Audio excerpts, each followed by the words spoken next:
what they call the Jewish phenomenon is that with your certificate, you must learn another trade because you can be dispersed at any time and be taken to diaspora, where your certificate will not work or get you anything. But what you have learned, like Paul, who was a lawyer, who said, "This my hands have provided for my necessities." He was no longer going to court. He was a tent maker. He said, "These my hands have provided for my necessities." Every one of you still looking for a job, you're a compound fool.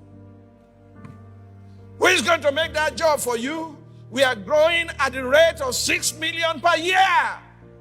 Where are you going to get 6 million jobs? The future does not belong to job seekers. It belongs to job creators. It belongs to entrepreneurs. It belongs to the like of my mother, who did not go to school but made her direct clothes in such a way that he catapulted her into America to go teach in Bloomington, Indiana University, how Africans made their clothes before the Europeans came. Do you know Biola Segwe went to university? Now my daughters, my wife, they patronize her. Another are patronizing them. Do you know Sophistica? They went to school. Some of the outreach at one is by Sophistica. Do you know the man called Master Dollar? He's the one sewing for all those in the House of Assembly, so for the governors, and he's sewing for me too. His factory is at Idiaraba. All he does there is to sew agbada. If you go to him today and say, "I need this agbada in 2 days," he will get it ready for you without fail. And they are patronizing him home and abroad. He's shipping them abroad. What do you know how to do, rebel? Who bury your talent and carry your certificate with the nickname of applicant. Applicant, my food. The problem is created by you because you are depriving others of the talent you carry that could create jobs for more people. Government cannot keep on employing people. That's not their job. In fact, the civil service should be slashed. We have an over-bloated government. It should be slashed, and let us empower our citizens, introduce them to what they call Jewish phenomenon, so that everyone has a trade. Do you know everyone called by Jesus was either a fisherman or a task?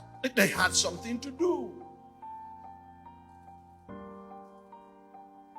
Joseph said to his brothers when they arrived in Egypt, he said, "I'm taking you before Pharaoh tomorrow, and Pharaoh will only ask you one question, not what is your certificate?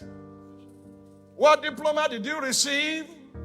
He will ask you, what is your occupation?"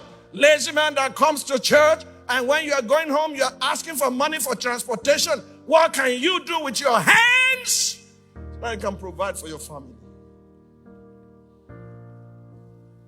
Who do we need to turn this man around?